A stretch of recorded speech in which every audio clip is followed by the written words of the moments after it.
Hello friends, welcome to creative life. आज हम लोग जो है चैप्टर नंबर 5 देखेंगे, जो कि अपनी क्लास 5 की बुक से है। इसमें हम जो है लघुत्तम समापवर्त, लोएस्ट कॉमन मल्टीप्लायर देखेंगे और महत्तम समापवर्त, हाईएस्ट कॉमन फैक्टर देखेंगे, जो कि अपनी क्लास 5 की बुक से है। चलिए चैप्टर को हम लोग स्टार्ट करते हैं। यहाँ पर जो हमारा है चैप्टर नंबर 5 है लघुत्तम समापवर्त और महत्तम समापवर्तक। चलिए यहाँ पर जो है शिक्षिका हैं रानी। हम कैसे पता करेंगे कि संख्या 410, 332 2 से विभाजित होती है। यहाँ पर शिक्षिका जो है प्रश्न पूछ रही हैं, तो रानी कह रही हैं कि हम भाग दे करके देख लेंगे। अगर ये कट जाएगा तो हम कहेंगे कि ये सब जो है विभाजित है। शिक्षिका कह रही है शाबाश। बलविंदर, अब तुम बताओ कैसे पता करें कि 330 और 117 3 से विभाजित होती हैं। तो बलविंदर ने कहा मैडम संख्याओं में भाग दे करके हम देख लेंगे, और अगर ये विभाजित हो जाएंगी तो हम कहेंगे कि ये जो है विभाजित हो जाती हैं। शिक्षिका ने कहा बहुत अच्छा, संख्याओं की विभाज्यता को हम और आसानी से बिना पूरी तरह से संख्याओं को जो है भाग दिए जो आप विभाजित करते हैं ये पता कर सकते हैं। जैसे कि हमको अगर ये कहें कि पूरी संख्या को हम भाग न देना पड़े और वो संख्या हमको पता चल जाए किससे विभाजित होगी, तो आज उसी तरह के हम जो है यहाँ पर आसान तरीके को समझेंगे। तो किसी संख्या में जो है हम 2, 3, 4, 5, 6, 8, 12 और 15 से जो है विभाज्यता की जांच हम लोग आज करेंगे। चलिए सबसे पहले जो है 2 से विभाजित जो होंगी संख्याएं, उसके कुछ नियम हैं। किसी भी संख्या का इकाई जो है, कोई भी संख्या है जिसका इकाई का अंक 2 से विभाजित होता है, वह संख्या जो है 2 से पूरी विभाजित हो जाती है। जैसे कि यहाँ पर जो है 510 और 652। तो अगर इकाई का अंक जो है आपका 2 से विभाजित होगा, 0 है तो यहाँ पर जो है हम 2 अंक लेंगे। 10 तो 25 10 ये कट जाएगा, यहाँ पर 2 है कट जाएगा। तो मिला जुला के इकाई के स्थान पर 0, 2, 4, 6 और 8 अगर ये है तो ये संख्याएं जो हैं आपकी क्या होंगी, 2 से पूरी तरह से विभाजित हो जाए, क्योंकि ये सभी संख्याएं जो हैं आपकी 2 से इकाई का अंक इनका जो है विभाजित हो जाएगा। ठीक, अब इसके बाद जो है 3 से विभाज्य संख्याएं कौन कौन सी हैं उसको देख लेते हैं। यदि किसी संख्या के अंक का योग, अगर आपकी संख्याएं दी हैं, आप इस संख्याओं को क्या करें, जो इसके अंक हैं इनको क्या करें, इनको जोड़ लें। 3 से विभाजित हो जाते हैं तो वो संख्या जो है आपकी 3 से विभाजित हो जाती है। तो आप इन संख्याओं को जोड़ लीजिए। तो 9, 2, 11 और 11 7 18। अब 3 से भाग 3 6 18। इस प्रकार से आप विभाजित करके देख लेंगे। अगर संख्याओं का योग जो है 3 से कट जा रहा है तो वो पूरी संख्या जो है 3 से विभाजित हो जाएगी। अब 4 से विभाजित संख्याएं देखिए। संख्याएं 124, 3428, 100, 1200 को देखो। प्रथम 2 संख्याओं में इकाई और दहाई से बनी संख्याएं जो हैं क्या हैं, 24 हैं और 28 हैं। तो यहाँ पर 24 है और ये 28 है। ये संख्याएं 4 से पूरी विभाजित हो जाती हैं, अर्थात ये 4 से विभाज्य है। अब इसका जो हमारा नियम है ये कहता है यदि किसी संख्या के इकाई दहाई के अंकों से बनी संख्या जो है 4 से विभाजित होती है तो वह संख्या भी 4 से जो है आपकी विभाजित होगी। अब यहाँ पर जो है इकाई और दहाई की संख्या जो है 4 से भाग देंगे, ये 4 से कट जाएगा, ये 24 भी कट जाएगा और 28 भी कट जाएगा। और इसके अलावा जो है अगर इकाई और दहाई के अंक के स्थान पर क्या है आपका 0 है, तो भी यह संख्या जो है 4 से पूरी विभाजित हो जाएगी। ठीक, तो इसमें जो है हमको 2 तरह से चीज़ें देखनी है। इकाई और दहाई आपका जो है 4 से कटना चाहिए। 4 5 20, 4 6 24 से ये कट जाएगा, 4 7 28 से ये कट जाएगा। और यहाँ पर इकाई और दहाई दोनों जगह पर आपको 0 अगर दिखाई दे वो संख्या जो है आपकी 4 से विभाजित हो जाएगी। अब देखिए 5 से विभाजित संख्याएं देख लेते हैं। यदि किसी संख्या के इकाई के स्थान पर 0 या 5 हो तो वह संख्या 5 से विभाजित हो जाएगी। सबसे सरल यही है कि अगर कहीं पर 0 लिखा है इकाई का अंक या फिर 5 लिखा है तो वो संख्या क्या होगी, वो 5 से आपकी विभाजित हो जाएंगी, चाहे वो इतनी भी बड़ी से बड़ी संख्या क्यों ना हो। अब 6 से विभाज्य संख्याएं देख लेते हैं। संख्याएं 12, 36, 48, 300। अब ये संख्याओं को आपको देखना है, ये संख्याएं 2 से भी कट जाएंगी और 3 से भी, दोनों से कट जाएंगी। तो 6 से विभाजित होने के लिए यह नियम है, 2 और 3 से संख्याएं अलग अलग विभाजित हो जा रही हैं तो वो जो है आपकी 6 से भी विभाजित होगी। संख्याएं जो 2 और 3 दोनों से जो है विभाजित हो, विभाज्य हो, जो भी आप कहना चाहें, वे जो है 6 से विभाजित होती। ठीक, अगर 2 से कट गई, 3 से कट गई तो वो पक्का जो है 6 से आपकी कट ही जाएगी। अब जो है 8 से विभाज्य संख्याएं देख लेते हैं। अब यहाँ पर देखिए संख्याओं को पहले देखिए, 1000, उसके बाद 15000 और उसके बाद जो है यहाँ पर 15128 को देखें। अब पहली संख्या और दूसरी संख्या हम लेते हैं। पहली संख्या 1000 और 15000 में इकाई, दहाई और सैकड़ा के स्थान पर क्या है? शून्य। देखिए यहाँ पर 3 अंक शून्य है और यहाँ पर भी 3 अंक शून्य। ये संख्या जो है आपकी 8 से दोनों कट जाए। और यहाँ पर देखिए अब तीसरी संख्या 15128 में इकाई, दहाई और सैकड़ा के स्थानों वाले अंकों से बनी संख्या क्या है? 128 बन रही है। अगर यह संख्या 128 8 से भाग देने पर कट जाती है तो ये जो है आपकी क्या होगी? पूरी संख्या 8 से विभाजित हो जाएगी। यहाँ पर जो है भाग करके दिखाया गया है, इसका जो है कंप्लीट रूप से यहाँ पर डिवीज़न हो गया है, तो ये यहाँ पर 16 बचा है। अतः ऐसी संख्याएं जिनके इकाई, दहाई और सैकड़े तीनों स्थान पर शून्य हो वे संख्याएं 8 से विभाज्य होंगी। ऐसी संख्याएं जिनके इकाई, दहाई और सैकड़े के अंक से बनी संख्याएं 8 से विभाज्य हों वे संख्याएं जो है 8 से पूरी विभाजित हो जाएंगी। सेम यही चीज़ है आपका, ये यहाँ पर जो है नियम कंप्लीट रूप से दिखाया गया है और यहाँ तक जो है आपको चीज़ें जो है अच्छे से समझाई गई। तो इसमें भी 2 नियम है, इकाई, दहाई, सैकड़ा 3 स्थान पर अगर जो है शून्य है तो ये जो है 8 से विभाजित हो जाएगी। और अगर इकाई, दहाई, सैकड़ा के जो भी अंक हैं ये अगर 8 से विभाजित होने पर विभाजित हो जाएंगे तो पूरी संख्या जो है 8 से विभाजित हो जाएगी। अब जो है 12 से विभाजिता का नियम देख लेते हैं। पहले कुछ संख्याएं हैं उदाहरण के तौर पर। पहला है 12, 36, 60 को देखिए। अब देखिए 3 चौके 12 होता है, 3 चौके 12 होता है। यहाँ पर 3 और 4 दोनों से अगर कोई संख्या अलग अलग विभाज्य है, मतलब 3 से भी आपने भाग दिया कट गई, 4 से भी भाग दिया कट गई, तो क्या होगा? वह संख्या जो है आपकी 12 से पूर्णतः विभाजित हो जाएगी, विभाज्य हो जाएगी। अतः ऐसी संख्याएं जो 3 तथा 4 दोनों से विभाजित होती हैं वे 12 से भी विभाज्य होंगी। इस प्रकार हम 15 से भी विभाज्यता का नियम ज्ञात कर सकते हैं। 3 पचे 15 होता है। ठीक, तो इसी प्रकार से ऐसी संख्याएं जो 3 और 5 से विभाजित होंगी तो वे संख्याएं जो है 15 से भी आपकी विभाज्य होती हैं। अब यहाँ पर जो है हम नेक्स्ट टॉपिक देखते हैं, लघुत्तम समापवर्त, लीस्ट कॉमन मल्टीप्लायर। ठीक, तो लघुत्तम समापवर्त की जो है हम सबसे पहले अभाज्य गुणनखंड विधि देखेंगे। अभाज्य गुणनखंड विधि आपको पता है, गुणनखंड निकालने के लिए हम 2, 3, ठीक, 5, 7, 11, 13 इसी प्रकार से अभाज्य संख्याओं से जो है हम बारी बारी से भाग देते हैं संख्या को और उसको काटते हैं जब तक कि वह पूर्णतः विभाजित ना हो जाए। ठीक, यहाँ पर जो है 15 का आप जो है गुणनखंड निकालेंगे। 15 का गुणनखंड निकालने के लिए सबसे पहले आप 15 लिखेंगे और सबसे पहले देखेंगे इसमें से जो अभाज्य संख्या है इनमें से किससे कटेगा। 2 से ये नहीं कटेगा तो हम 3 लेंगे, 3 से कट जाएगा, 3 पचे 15। अब किससे कटेगा? ये 5 से कटेगा, 5 एकम 5। तो यहाँ पर देखिए आ गया, ये पूरी तरह से कट गया। तो इसका जो गुणनखंड निकल के आएगा 3 गुणे 5 होगा। उसी प्रकार से आप 20 का निकालेंगे। सबसे पहले छोटी संख्या 2 से शुरू करेंगे, 2 से ये कटेगा, 2 एकम 2, 2 शून्य शून्य। ठीक, फिर ये 2 से कटेगा, 2 पच्चे 10, फिर ये 5 से कट जाएगा। इसका गुणनखंड क्या आ गया? 2 गुणे 2 गुणे 5। तो यहाँ पर देखिए, यहाँ पर लिखा गया 2 गुणे 2 गुणे 5। तो अब जो है हमको जो है लघुत्तम समापवर्त निकालना है।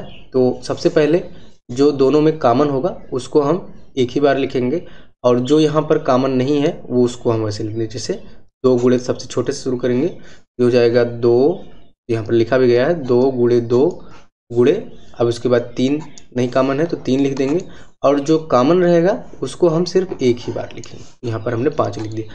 अब इसका गुणा करेंगे, 2 दूनी 4, 3 12 पंजे 60। तो यहाँ पर जो है लस है इसका क्या आया? लीस्ट कॉमन मल्टीप्लाई जो है लघुत्तम समापवर्त, ये आया आपका 60।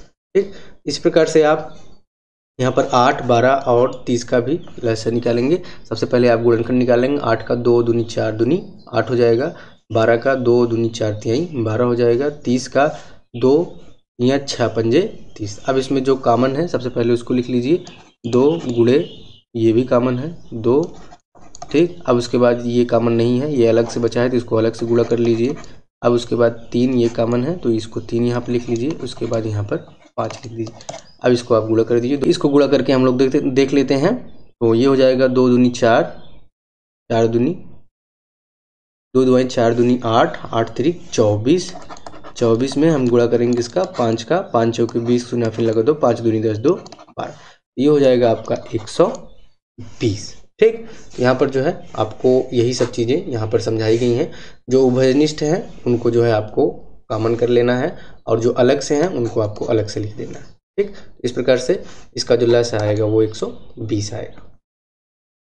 अब जो है महत्तम समापवर्तक जो है हाईएस्ट कॉमन फैक्टर जो है यहाँ पर हमको निकालना है और इसको जो है ग्रेटेस्ट कॉमन डिवाइजर भी बोलते हैं। तो चलिए यहाँ पर देख लीजिए, नीचे कुछ संख्याएं दी गई हैं 1, 3, 10, 18 और 19। चलिए यहाँ पर जो है प्रश्न को देख लेते हैं। यहाँ पर पहला प्रश्न पूछ रहा है दी हुई संख्याओं में कौन सी संख्या जो है आपकी क्या है, वो सम संख्या है, ठीक है। सम संख्याएं वो हैं जो 2 से विभाजित होने 2 से भाग देने पर पूरी तरह कट जाए। तो ये हो जाएगा 10 और 18, ठीक।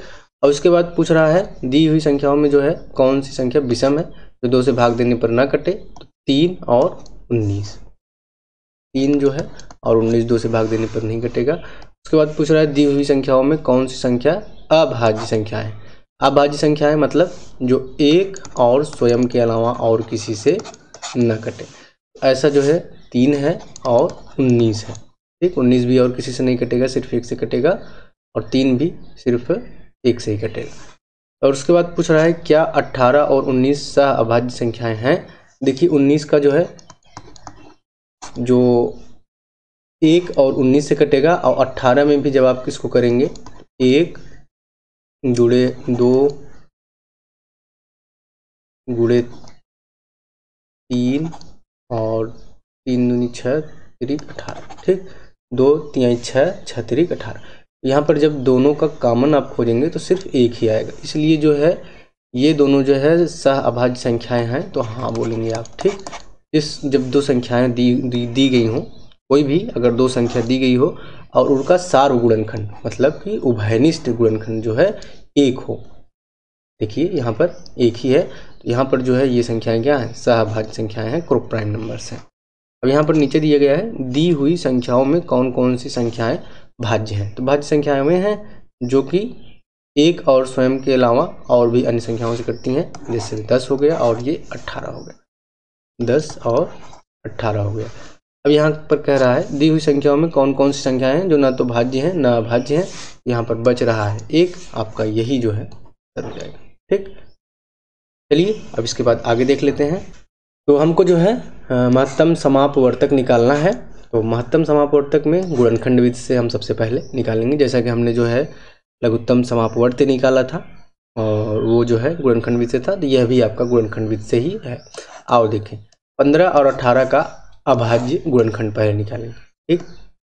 15 का 3 5 15, 18 का 2 गुणे 3 गुणे 3, ठीक। ऐसे भी जिसमें किसी संख्या को अभाज्य गुणनखंडों में बांटते हैं उसे अभाज्य गुणनखंड विधि कहते हैं। आपको जो है पहले ही इसको बताया गया किस प्रकार से इसको निकालना है अभाज्य गुणनखंड। अब इसमें जो है आप सबसे पहले लिख लीजिए, ये हो गया 8 और यहाँ पर जो है कुछ सवाल दिए गए हैं गुणनखंड विधि से 8 और 12 और 16 का जो है हमको मा से निकालना है। मा से निकालने के लिए सबसे पहले इसको हम गुणनखंड निकाल लेंगे। तो 8 का गुणनखंड ये हो गया 2 गुणे 2 गुणे 2, 2 दूनी 4 दूनी 8, 12 का हो गया 2 दूनी 4 तिहाई 12 और 16 का हो गया 2 दूनी 4 दूनी 8 दूनी 16। तो ये हो गया आपका 16 का। अब इसमें जो है हमको देखना है किसमें जो है कॉमन है। उसमें भी हम लोग कॉमन देखते थे जो कि हमारा महत्तम समापवर्त है, इसमें हम कॉमन देख रहे हैं। और उसके पहले जो है हम लघुत्तम समापवर्त देख चुके हैं, तो लघुत्तम समापवर्त में भी हम कॉमन ही देखते थे। कॉमन देखने के बाद हम लघुत्तम समापवर्त में सभी संख्याओं को लिखते थे। लेकिन जो हमारा महत्तम समापवर्तक है तो इसको हम लिखते हैं महत्तम समापवर्तक। तो इसमें जो है हम सिर्फ कॉमन चीज़ों को ही लिखते हैं, जैसे 2 है 2 है, बाकी और चीज़ों को हम क्या करेंगे, छोड़ दें। इसका जो म से निकल के आएगा 2 गुणे 2 ये इक्वल टू हो जाएगा 4 की। इस प्रकार से दी हुई संख्या 8, 12 और 16 का जो म से है वो निकल के आएगा आपका 4। कि जो आपका जो है लघुत्तम समापवर्त्य है उसमें जो है हम सभी जो कॉमन है उसको तो लिखते ही थे एक बार, बाकी और संख्याओं को भी लिखते थे। लेकिन इसमें महत्तम समापवर्तक में हम जो है क्या करेंगे, जो कॉमन है बस उन्हीं को हम यहाँ पर लिखते हैं। बस यही कॉमन सा डिफरेंस है, जिसको आप अगर गुणनखंड निकालना जानते हैं संख्याओं का, तो उसके बाद जो है आपको चाहे महत्तम समापवर्तक निकालना हो चाहे लघुत्तम समापवर्त्य निकालना हो, आप आसानी से उसको निकाल सकते हैं। अब जो है यहाँ पर वार्तिक प्रश्न दिए गए हैं। उदाहरण नंबर 1 है, किसी कक्षा के बच्चों को जो है 16, 24 और 36 की टोलियों में बांटा जा सकता है। अब उस कक्षा में कम से कम कुल कितने बच्चे होंगे। अब यहाँ पर पूछा जा रहा है कि अगर बच्चों को जो है 16, 24 और 36 की जो है टोलियाँ हमको बनानी है, अलग अलग ही बनानी है, चाहे जैसे बनानी है, तो हमको क्या करना है, उसमें कम से कम कितने बच्चे होने चाहिए जिससे कि ये टोलियाँ आपस में बन जाए। सबसे पहले हम इनके जो है गुणनखंड निकाल लेंगे। ठीक, 16, 24 और 36 के। तो 16 का हो जाएगा 2 दूनी 4 दूनी 8 दूनी 16, 24 का हो जाएगा 2 दूनी 4 दूनी 8 तरीक 24 और 36 का हो जाएगा 2 के 2 2 दूनी 4 2 तिहाई 2 के 2 2 दूनी 4 4 तिहाई 12 12 24 12 तिहाई 36। अब इसका जो है हम क्या करेंगे, हमको जो है लसा निकालना है। क्या निकालना है, लस, क्योंकि लस से ही आपको पता चलेगा कि आपको जो है लघुत्तम समापवर्त्य से ही आपको पता चलेगा कि आपको कम से कम कितनी संख्या चाहिए जो कि दी गई संख्याओं से जो है पूरी तरह से विभाजित हो जाए। चलिए लस पर हम निकालते हैं। तो जो इसका सबसे पहले कॉमन होगा उसको हम एक बार लिखेंगे। ठीक, कॉमन है और यहाँ पर जो है ये कॉमन है। ठीक, तो हम लिखेंगे 2 गुणे 2 गुणे 2 2 गुणे 2 गुणे 2 4 बार 2 रहेगा, 2 गुणे 2 गुणे 2 गुणे 2 4 बार, और यहाँ पर 3 जो है 2 बार रहेगा। ठीक, आप इसका जब गुणा करेंगे तो आ जाएगा ये 144। अतः जो है कक्षा में कुल बच्चों की संख्या कितनी होनी चाहिए, 144। अब 144 में जो है आप इसमें से किसी भी संख्या से भाग देंगे तो ये पूरी तरह से विभाजित हो जाएगा।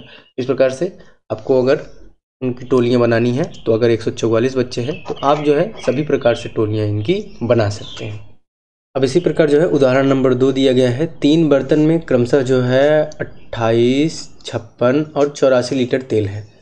उस बड़े से बड़े बर्तन की माप बताओ जिससे तीनों बर्तन का तेल पूरा जो है बार मापा जा सके। अब जो है हमको इसमें जो है म से निकालना है। ठीक, जहाँ पर बड़ी से बड़ी चीज़ पूछे तो वो जो है आप म से समझ लीजिए, और जहाँ पर छोटी से छोटी संख्या पूछे जो पूरी तरह से जो है विभाजित हो जाए दी गई संख्याओं से, ठीक, तो वो जो है आपका ल सा होता है।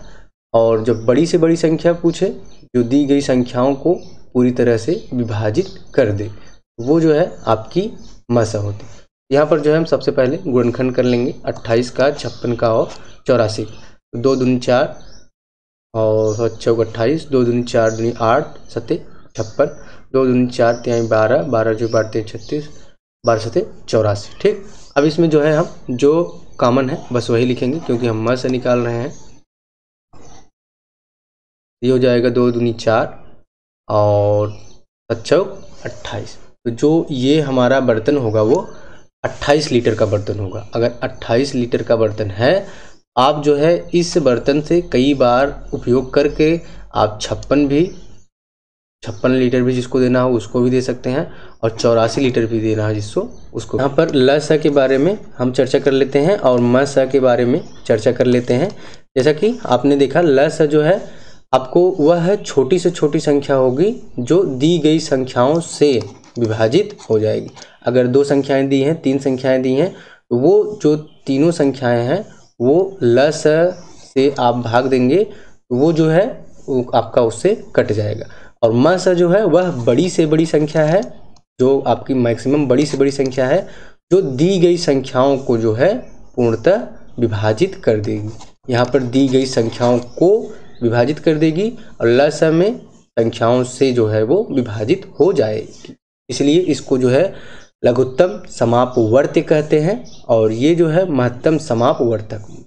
ठीक, लघुत्तम समापवर्त्य मतलब से पूरी तरह से कट जाएगी और महत्तम समापवर्तक मतलब संख्याओं को जो है पूरी तरह से वो काट देगी। ठीक, ये छोटा सा डिफरेंस है। आप इसको अच्छे से समझेंगे तो आपको समझ में आ जाएगा। एक दो बार इसका प्रैक्टिस करिए आप, तो इन सब चीज़ों को समझने में आपको आसानी होगी। ठीक, हम सीख गए हैं, क्या क्या सीख गए हैं? किसी दी हुई संख्या के अपवर्त और अपवर्तकों को हम लोग समझ कर निकालना सीख गए हैं। अब यहाँ पर जो है 2 या 3 संख्याओं का लस एवं मस गुणनखंड विधि से हमने जो है यहाँ पर निकालना सीख लिया है। अब इसके बाद जो है हम लोग चलते हैं नेक्स्ट, तो ये है अभ्यास प्रश्न आपको जो है नेक्स्ट वीडियो में कराया जाएगा। तो ये रहा हमारा आज का वीडियो। आशा करते हैं वीडियो आपको समझ में आया होगा।